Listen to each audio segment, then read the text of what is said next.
कुछ ब्राह्मणों की मृत्यु हो गई तो राजा रात्रि में अपने राजमहल में घूमता हुआ सोच रहा है, बोले अब शगुन हुआ कैसे।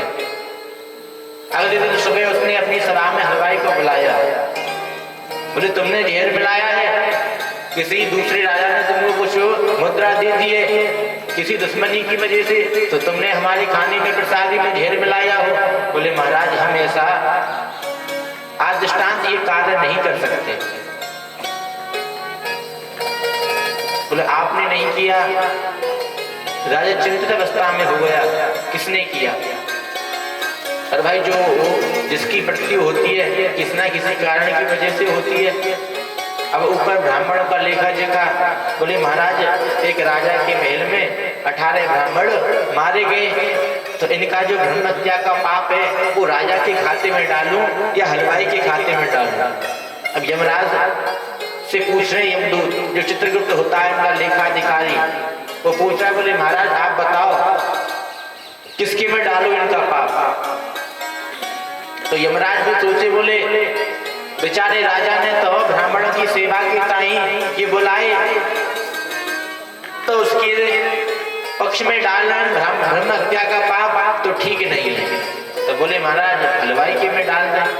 बोले हलवाइयों ने भी अपनी ईमानदारी के साथ भोजन को तैयार किया है, उन्होंने कहा कि इसमें कोई दोष नहीं है, अब किसको डालें। तो महाराज यमराज ने कहा, बोले अभी इस केस को पेंडिंग छोड़ दो, खुला हुआ छोड़ दो। बोले ठीक है। और जो गांव में अम्मा रेहू करे ना, दिन में कछु काम ना है तो एक ही काम रहे, या की लगा बात है, अरे तू ना पतोदारी बापा छोरा फलाने अम्मा ऐसे करिए, आ रहे यही काम रहता है यही का। अब जपो तो जावे नहीं, हरि नाम संकीर्तन सो जबले में, और मैया अब यही में लेते। तो एक दिन एक साधु उस राज्य में पधारा, तो वह राज्य के किनारे पर एक बूढ़ी मैया रेहो करती। तो माने पूछो सोई मैया से पूछ लो या चक्खिए चला रही है हाथ में बूढ़ी अम्मा, ये बता देगी। कि बोले मैया राजा के महल का रास्ता कहाँ से जाता है। तो मैया बोली तुम क्यों आए हो। बोले हमने सुना है यहाँ का जो राजा है बड़े ब्राह्मण संतों की सेवा करता है, तो सोचा एक रात्रि हम यहाँ ठहर जाएं। अब मैया चालू। बोले क्या कह रहे हो तुम। अरे महाराज ये तो राजा इतना हत्यार होए, ये तो ब्राह्मण ने घर बुरा के बिल्कुल खीर में झेड़ दे देवे, तुम मत चले जाइयो यहाँ के यहाँ। अब उस मैया ने उस संत से इस बात को कहा। जब इस बात को कहा तो संत बेचारो लौट को डर के मारे बोले हमारी हत्या है या तो क्या फायदा है आपको। लौट गए संत जी। तो यमराज ने जब ऊपर इस आवाज को सुना तो यमराज पूछ रहे चित्रगुप्त से, बोले महाराज ये बात किसने किससे कही है।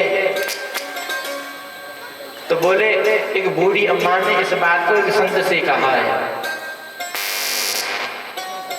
संत से कहा है तो बोले इन ब्राह्मणों की हत्या का पाप इस अम्मा के पक्ष में डाल दिया जाए। ये न्याय सही है यमराज का या गलत है। सही है। अब तुम तो यहाँ हिला रही हो, सही है, पर लेकिन तुम्हें यहाँ 2 घंटा कथा के बाद दूसरे की बुराई करती मिलोगी कोई ना कोई की। सत्यता है। झूठ बोल रहा हूँ तो बताओ, बुरी तो लग रही होगी तनिक सी नेक मेरी बात, पर लेकिन सत्यता है। मजाक ना कर रही, बहुत बड़ी सत्यता है। अब मुँह कह में बड़ी शर्म आ रही है, पर लेकिन सत्य बात है। तो यहाँ पे आप सब इस बात को बड़े ध्यान से सुन रही है। पर लेकिन जैसे ही 3 घंटे का समय पूर्ण हुआ तो बाहर जाके और जैसे कोई किंचित मात्र कोई आपकी ऐसा कोई व्यक्ति सामने आको जाते आपको द्वेष है, ईर्ष्या रखती हैं आप जिससे, तो आप कर ही दोगी बुराई, उसका कुछ नहीं जा रहा। वो आपके बारे में नहीं सोच रहा है, जब वो तो आपको भूल चुका है, पर लेकिन आप वाकई गठरी बना के दिल में रख के बैठी हैं। और जब का वो दिख जाए 1 साल बाद जब वो बुराई चालू, तो आप क्या कर रही हैं, अपने लिए बुरा कर रही हैं, ना कि उस व्यक्ति के लिए बुरा कर रही हैं। कथा में आए उस 7 दिन, अब कथा सुनी तुमने ना सुनी, मैंने पूछी तो तुम चुप रह गई। पर इतनी तो कर सको, बोले आज के बाद पंडित जी हम सत्य तो बोलेंगे, और जहां झूठ बोलना हो ना बाजा के बैठो ही मत, सत्यता है बिल्कुल, जहां आपको झूठ बोलना हो।